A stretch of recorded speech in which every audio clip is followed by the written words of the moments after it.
그림을 시작할 때부터 거의 여성의 얘기를 계속 하고 있는 그런 서양 화가 작가입니다. 반갑습니다.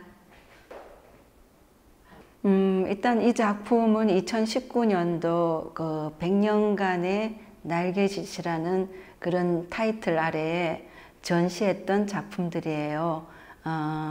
2019년도의 작품이라서 제 나름대로는 1919년, 그러니까 3.1운동이 일어났던 그 기점으로부터 그 100년 동안의 그 여성들이 얼마나 많이 날개짓을 했는지, 그 꽃날개들과 함께 그 1920년대 때에 활동했던 여성운동가들의 초상을 담고 있는 작업입니다.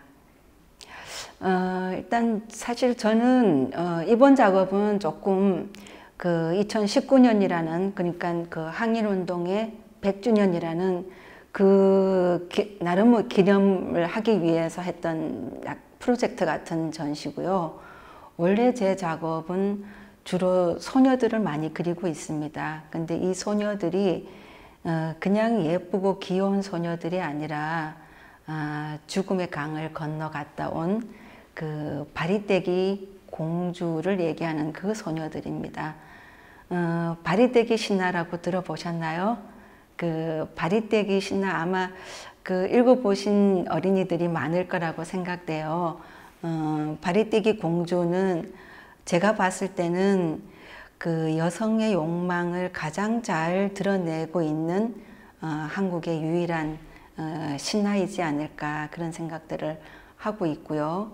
그래서 그 여성들의 욕망을 이 신화를 통해서 제 나름대로는 여성의 몸과 욕망, 그리고 인간과 자연, 그리고 이 생명에 대한, 그 생명의 근원에 대한 얘기를 하고 싶어서 계속 그 작업들을 하고 있었어요. 근데 바리떼기 신화를 들어보셨는지 모르겠는데, 제가 간단하게 설명을 하면은, 이 바리떼기라는 공주가 딸이라는 이유로 바다에 버려져요. 이 오구왕이 계속 딸만 낳아가지고 이 7번째 딸을 너무너무 이렇게 화가 나서 바다에 버려요. 근데 천우 신조의 힘으로 이 바리떼기 소녀가 살아나요. 그래서 성장했는데 그때쯤 해가지고 이 아버지, 그 자신을 버렸던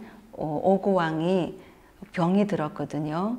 그런데 이 병을 고칠 수 있는 거는 죽음의 강을 건너 있는 그 서천에 있는 약물을 구해 와야 되는데, 이 6딸들은 아무도 구하러 가지 않겠다고 하는데, 이 버린 딸인 이 바리떼기가 제가 그 아버지를 위해서 그 약물을 얻어오겠다 하고 그 서천 지역으로 떠나요. 그 떠나는 과정에서 너무 많은 죽은 영혼들을 만나죠. 억울하고 불행하고 한많은 그 영혼들을 너무 많이 만나는데, 그런 과정에서 이 바리떼기는 어떻게 보면은 이 생명에 대한 것들을 많이 느끼게 되고, 그리고 서천 지역에서 어쨌든 그 약물을 구해 가지고 와서 이 아버지를 구하는데, 얘기가 좀 길었죠? 근데 이 아버지에게 약물을 먹여서 아버지를 이제 살려요. 살리는데, 그 아버지가 그 왕이니까 자기 구해준 그 은혜를 이제 너 소원을 들어주겠다고 하는데, 뭐 나라 땅의 반을 주겠다, 뭐 그런 것도 제시를 했어요. 근데 이 바리떼기 공주는 돈도 싫고 권력도 싫고, 내가 바라는 거는 죽은 영혼들, 불쌍한 영혼들을 좋은 곳으로 인도해주는 그런 죽음의 신이 되게 해달라라고 부탁을 해요. 그래서 이 죽음의 신이 된, 저승신이 된 그런 신화인데, 제가 봤을 때는 이 바리떼기 신화가 어떻게 보면은 그 당시 일제강점기에 죽어가던 아버지와 같은 거예요. 그 우리나라의 상황이. 근데 이 신여성들이 어떻게 보면은 그 미래에는 이 나라를 구할 수 있었던 그 인물이라는 그런 점에서 이 1920년대에 이 신여성들이 바로 이 바리새인들이지 않을까 그런 생각들을 하면서 이 1920년대 때에 이 여성 운동가들을 바리새인 여신이라고 생각을 하고 한번 그려봐야 되겠다 하고 했던 작품입니다. 아이들이 이걸 보고 어떻게 느낄까 사실 궁금은 해요. 일단 저는 이 당시에 여성들이 얼마나 학교를 다니기 힘들었는지, 특히나 여학생이 공부를 하러 학교를 간다 그러면은 지금은 너무 그게 너무 당연한 얘기지만은 그 당시에는 특히나 나이 드신 그 보수적인 유학자인 분들은 말세다라고 했을 정도였어요. 무슨 여자가 글 공부를 하냐 그러고, 그리고 또 신학문을 배우면은 오히려 성적으로 문란만해지고 방종한다 해서 그 독서 금지령을 내릴 정도로 여자들은 글 공부를 할 수가 없었던 그런 시절이었거든요.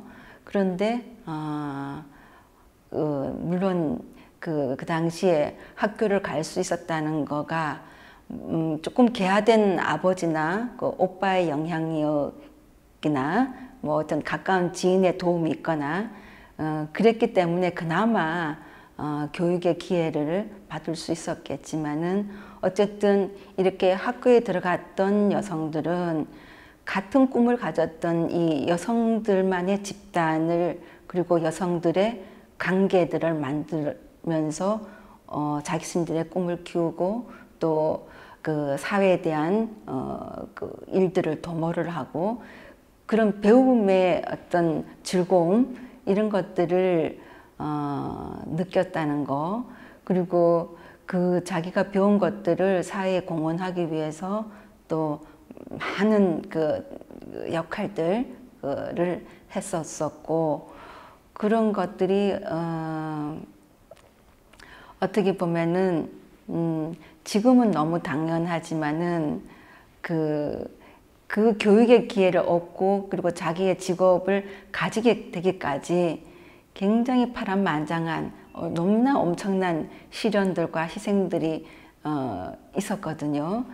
그럼에도 불구하고 자신의 일을 이제 만들어 나갔기 때문에 어떻게 보면은 지금은 너무나 당연하게 여성과 남성, 특히 여자아이들 지금 교육의 기회들은 너무나 균등하게 주어지고 있기 때문에 그런 면에서 여성의 역할들을 확장시켰던 많은 선배, 어떻게 언니들 그리고 그 선구자인 여성들에 대해서 좀 더 많은 관심 그리고 조금 더 많이 연구하는 그런 기회가 되었으면 좋겠습니다.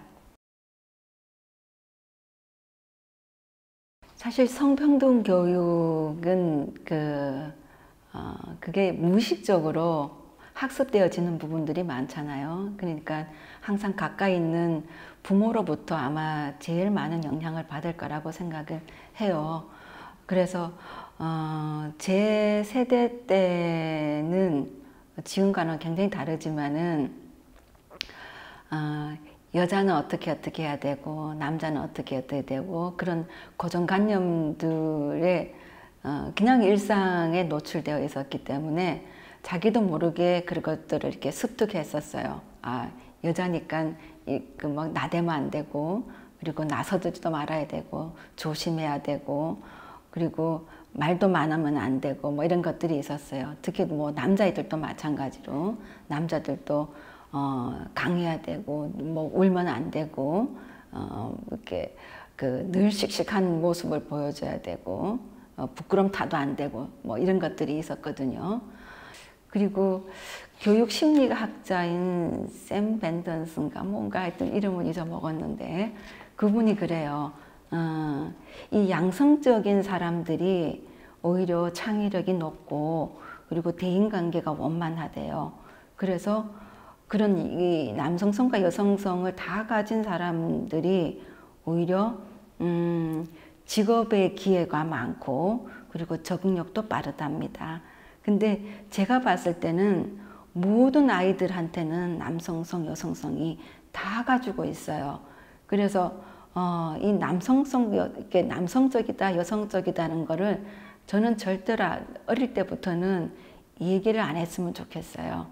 그냥 남자아이라도 치마 입고 싶어하는 치마 입히고 여자아이라도 이렇게 빡빡 미른 머리가 좋아하면은 그렇게 해주고 그냥 아이들이 원하는 대로 해줬으면 좋겠어요. 어쨌든 특히나 이게 어린 아이들이 남성적인 거, 여성적인 거, 남성, 여성적인 것에 대한 구분을 할 줄 모르는 아이로 만약에 컸다면은 분홍색 보고 나 이거 입고 싶어 하는 그런 남자아이가 있다 그러면은 나는 굉장히 잘 키웠다고 생각되거든요. 그래서 어렸을 때부터 일단 그 남성, 여성 일단 머릿속에 지었으면 좋겠습니다. 네. 네, 유준하 작가였습니다. 감사합니다.